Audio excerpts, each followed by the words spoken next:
My name is Samantha, but most people just call me Sam. I'm 26, and for a long time I thought I had life figured out better than most people my age. I was living in a luxury apartment in Atlanta with my boyfriend of 4 years, Ethan.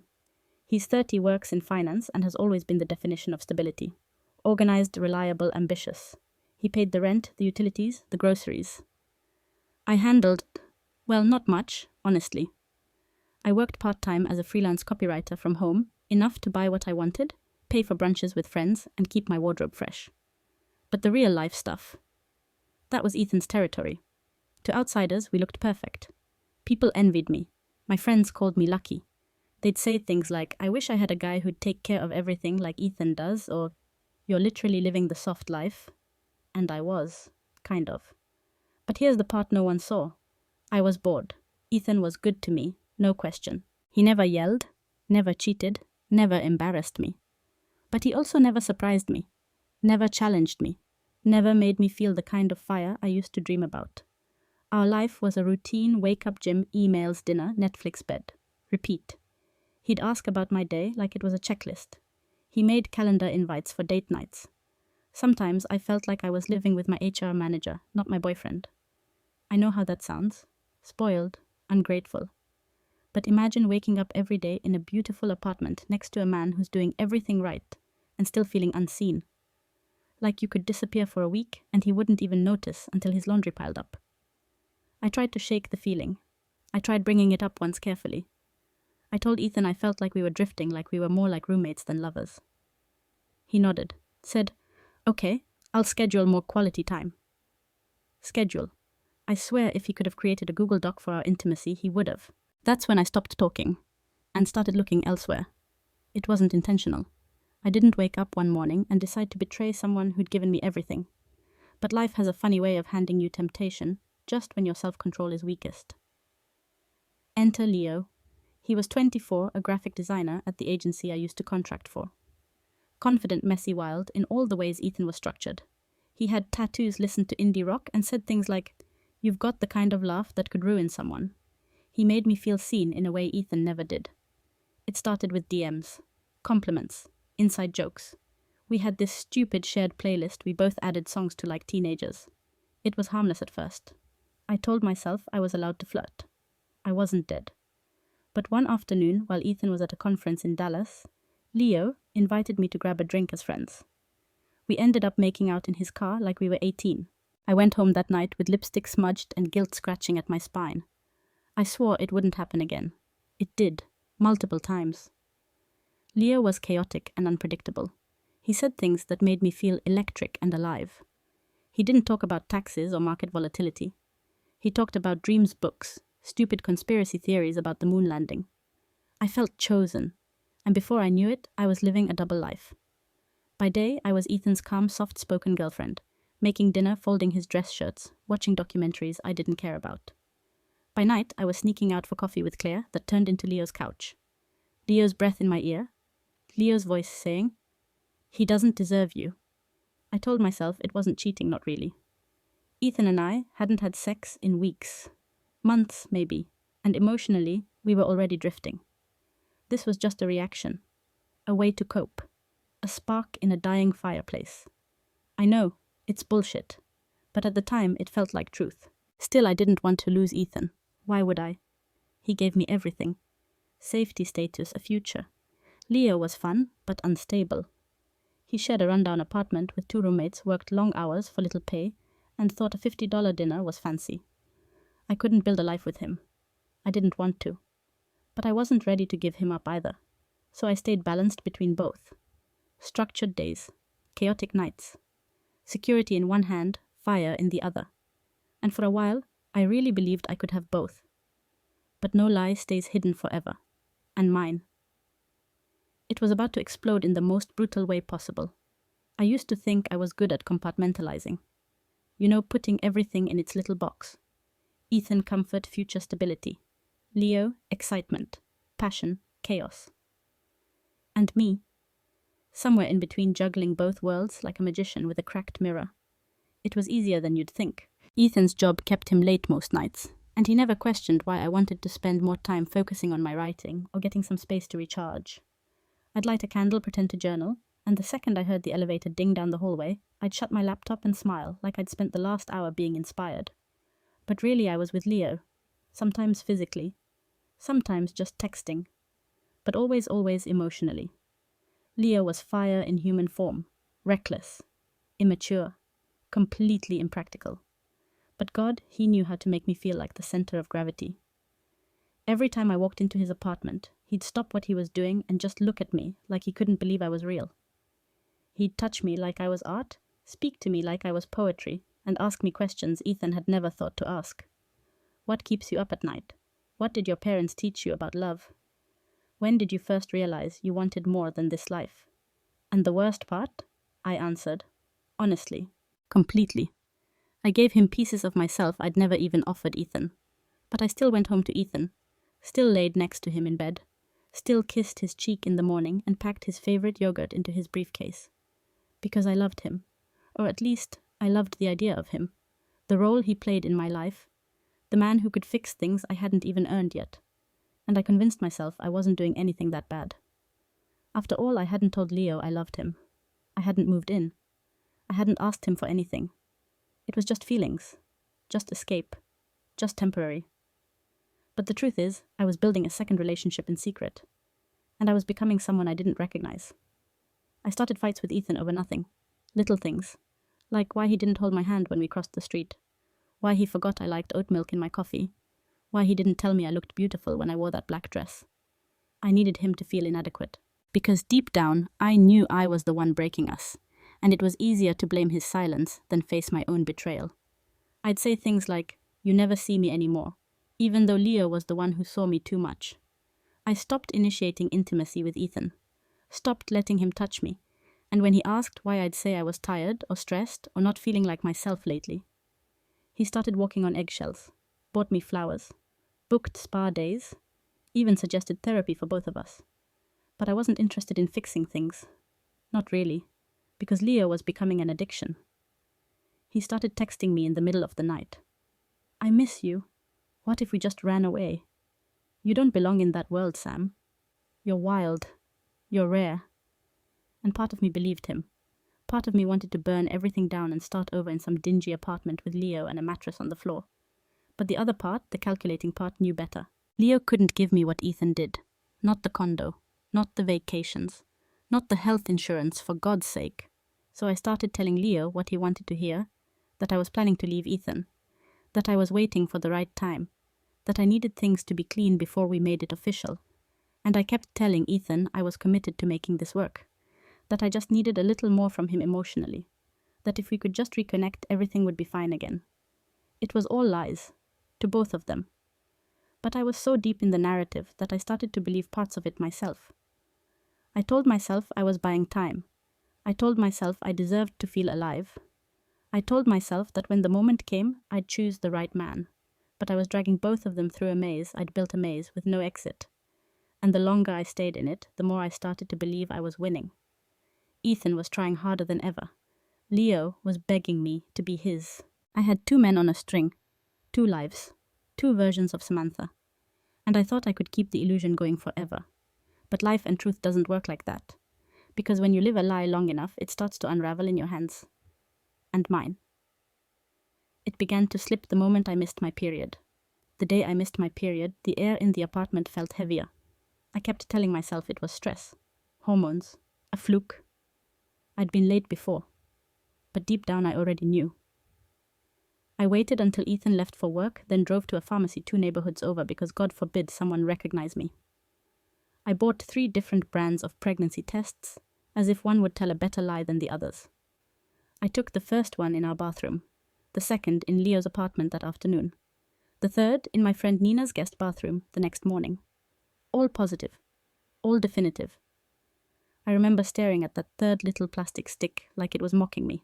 2 pink lines clear as truth. No room left for pretending. And that's when the spiral started. I sat on the edge of Nina's tub, hands shaking, mind racing. Leo or Ethan? That was the $1 million question. Except it wasn't a question. Not really. I hadn't been intimate with Ethan in over a month. Maybe longer. I couldn't remember the last time we even kissed like we meant it. But Leo? Leo had been reckless, passionate, and once we didn't use protection. It was quick, unplanned, messy, stupid. I did the math. The dates lined up too perfectly with Leo, and in that moment I felt like the world cracked beneath me. This wasn't a romantic oops or some movie script surprise. This was real, tangible, unfolding inside my body. I thought about telling Leo, for half a second. Then I pictured his reaction: panic, maybe tears, maybe ghosting. He could barely afford his half of the rent, let alone prenatal vitamins and hospital bills. And even if he wanted to help, he couldn't. Not in any way that mattered. So I did what I've always done best. I made a decision. A calculated decision. I would tell Ethan the baby was his. It was the only way to survive this. The only way to keep my life from crumbling. Ethan had always said he wanted kids someday. That a family would make everything worth it. Well, here it was. Gift wrapped in chaos and desperation. But it could work, if I played it right. So I deleted Leo's number, archived our messages, removed our shared playlist, blocked him on Instagram, and told myself it was over. And that night, I waited until Ethan came home tired from work, dropped his bag by the couch, loosened his tie, and poured himself a glass of bourbon, like he always did. I walked into the living room barefoot, holding my stomach like it was already precious. "Ethan," I said softly. He looked up. "I'm pregnant." The glass paused halfway to his mouth. He blinked once, twice. "You're..." What I nodded, tried to cry just enough to look overwhelmed, but not hysterical. "I didn't know how to tell you. I'm scared. But I think this is our second chance." He didn't say anything for a while. Then he stood, crossed the room, and wrapped his arms around me. Tight, warmer than he had in weeks. I almost cried for real. Not from joy, from guilt, because I had just anchored him to a lie with a heartbeat. From that moment on, things shifted. Ethan started waking up earlier to make me smoothies. He read articles about prenatal health and whispered "you're amazing" against my neck at night. He booked a tour at a birthing center and asked about doulas, midwives, and maternity insurance. And I let him. I let him believe he was going to be a father. Because the truth was unbearable. Because the truth would destroy everything. And because a sick part of me believed I could rewrite reality if I just wanted it hard enough. But guilt has a way of leaking out. And I started to notice it in Ethan, the way his eyes lingered a little longer when I looked away, the way he paused when I said something that didn't quite track the way he touched me, like he was trying to memorize something before it disappeared. Then one evening, he came home early. I was napping, my phone unlocked on the bed. I woke up to the sound of his voice. Quiet, controlled, dangerous. "Who's Leo?" The air drained from the room. I sat up, heart pounding, mouth dry. He was just someone from the agency," I said quickly. "It was nothing." Ethan didn't blink. "You told him you missed him, that you couldn't wait to be in his bed again." My stomach dropped. He'd seen the archived messages, maybe even the playlist. "Ethan," I whispered, "please, is this baby mine?" The words cut like a scalpel, and in that moment I realized something terrifying. He already knew. He wasn't asking for truth. He was offering me a final test, one chance to come clean, and I failed. I shook my head. "Of course it's yours. I made a mistake, yes, but it was emotional. The baby is yours." He looked at me like I was a stranger, and then, without raising his voice, without yelling, he said, "We're doing a paternity test, and until then, I want you out." That night, I packed a suitcase with trembling hands. I begged, cried, promised. He didn't say another word, and as the elevator doors closed, I realized the truth I'd spent months outrunning had finally caught up. And it was wearing Ethan's face. Waiting for the paternity results was like living with a noose tightening slowly around my throat. I moved in with my college friend Tori, who agreed to let me stay in her guest room for a few weeks max. She said it kindly, but I could already feel the walls of her patience closing in. Her fiancé wasn't exactly thrilled about having a pregnant woman with relationship drama as a house guest. I tried to act normal, calm, hopeful. But inside, I was crumbling. Ethan had gone radio silent. No calls, no texts. He blocked me on every social platform. Even the dog we used to foster together, he'd posted a picture of her with the caption, "Some relationships don't betray you." A jab I wasn't supposed to see. But someone always sends the screenshots, don't they? Meanwhile, my stomach grew. So did the hospital bills. So did the anxiety. And Leo. He responded to my first message after 2 weeks of silence with, "Wow, didn't expect this." "Are you sure it's mine?" I wanted to scream. Of course he'd say that. Of course the man who whispered "you're everything" couldn't handle being tethered to a real-life consequence. When I told him Ethan had kicked me out, he didn't offer to help. He didn't say, "Come stay with me." He didn't say, "We'll figure it out." He just said, "That's rough. I'm not ready to be a dad. No shit." I started crying on the floor of Tori's bathroom that night, curling around the toilet like I was drowning. Because for the first time, I truly understood what I'd done. I had gambled 2 lives, 2 men, 1 future, and I lost all of it. When the results came back, I wasn't even shocked. I just stared at the email. Blank, numb. 99.9999% exclusion. Not Ethan's. It felt like the final door slamming shut. I sent him the result anyway. Told myself it was the right thing to do. He didn't respond. A week later, I called him. No answer. I left a voicemail. Tearful, desperate. "Please. I know I messed up. But we were together 4 years. That has to count for something. You said you'd always love me no matter what. And I'm scared. I'm so scared." He never called back. And honestly, I think that hurt more than if he'd screamed at me. Because silence is permanent. Silence is final. Silence means you're not even worth the fight anymore. I tried one more time. I texted. "Even if it's not your baby, you were always going to be the father in my heart." He blocked my number within the hour. With Ethan gone and Leo pretending I didn't exist, I tried to hold my life together. I told myself I'd be strong, independent. I started Googling single mom forums, applying for Medicaid, selling clothes on Poshmark. Tori and her fiancé were polite but distant. I caught them whispering behind closed doors, heard the tone in their voices when they thought I was asleep. Eventually, she told me gently that her sister needed the guest room for a few months. Translation: You've outstayed your pity. So I moved in with my Aunt Carol, a woman who still judges me for quitting my full-time job 3 years ago, to find myself. She gave me a mattress on the floor and a list of rules, including no guests, no loud phone calls, and no complaints. She meant well, but it felt like prison. Meanwhile, my body was changing faster than my life could stabilize. I developed gestational hypertension, was hospitalized once for early contractions. My insurance didn't cover most of the new bills. I was drowning. I called Leo, again. This time he answered. Sounded like he'd just woken up. I told him about the hospital, about the bills, about how scared I was. He sighed, long and slow. "Sam, I don't know what you want from me. I work 40 hours a week and still live with roommates. I'm not made for this. You knew that." I wanted to scream. No, I didn't know that. Because I'd never let myself think past the fantasy. He promised to try to send something next paycheck. He never did. Eventually, he stopped replying altogether. The baby came early, 5 weeks premature, emergency C-section, NICU stay, tubes and beeping monitors and sterile walls. And me, alone. No flowers, no family holding my hand. No Ethan waiting outside the delivery room. No Leo pacing the hallway. Just me. Me and this tiny human who didn't ask to be part of any of this. I held her and cried. Not out of joy, out of terror. Because everything I thought I was doing for us was really for me. And now there was only her. In the months that followed, everything unraveled. Tori ghosted me completely. My family, humiliated by what they learned through leaked screenshots and group chats, cut financial support.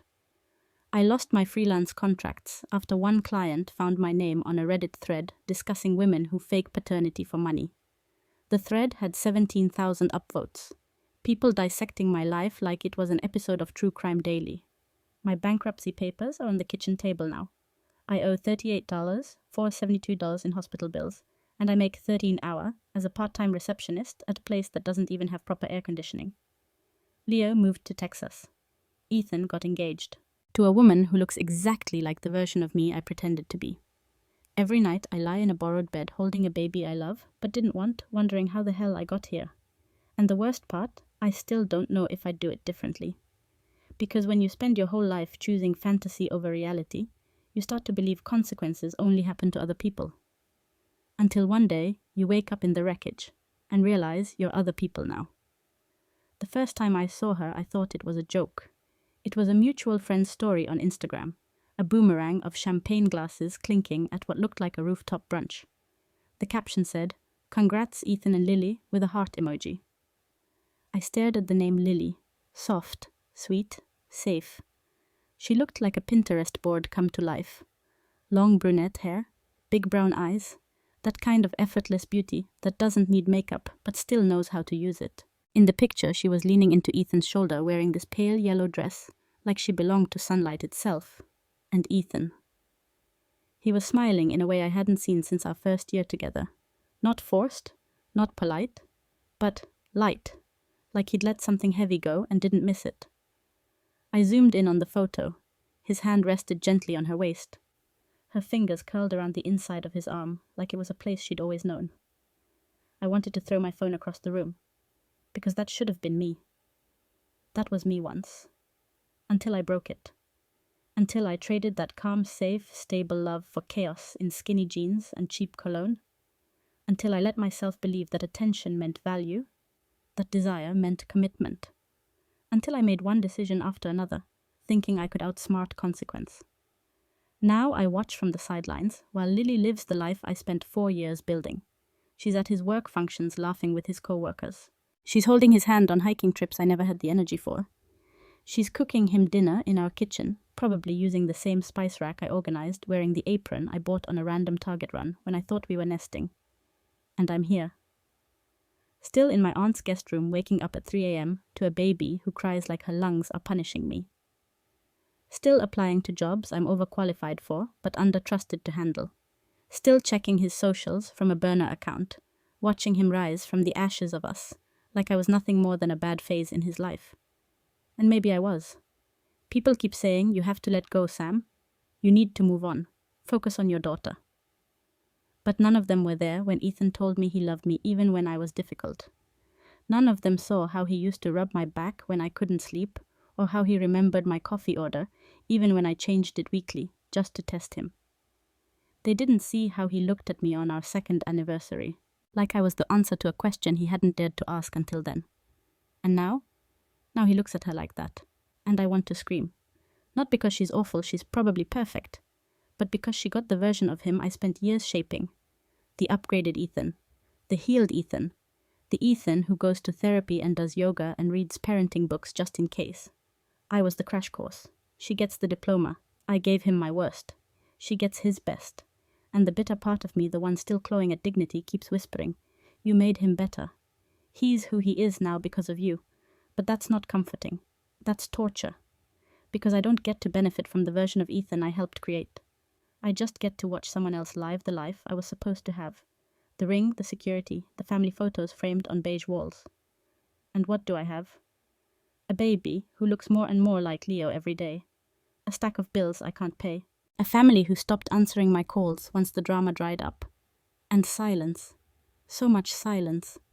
I wish I could say I've grown, that I've learned, that I'm wiser now. But most days I just feel erased. Like the version of me who used to dream about wedding dresses and baby names with Ethan doesn't exist anymore.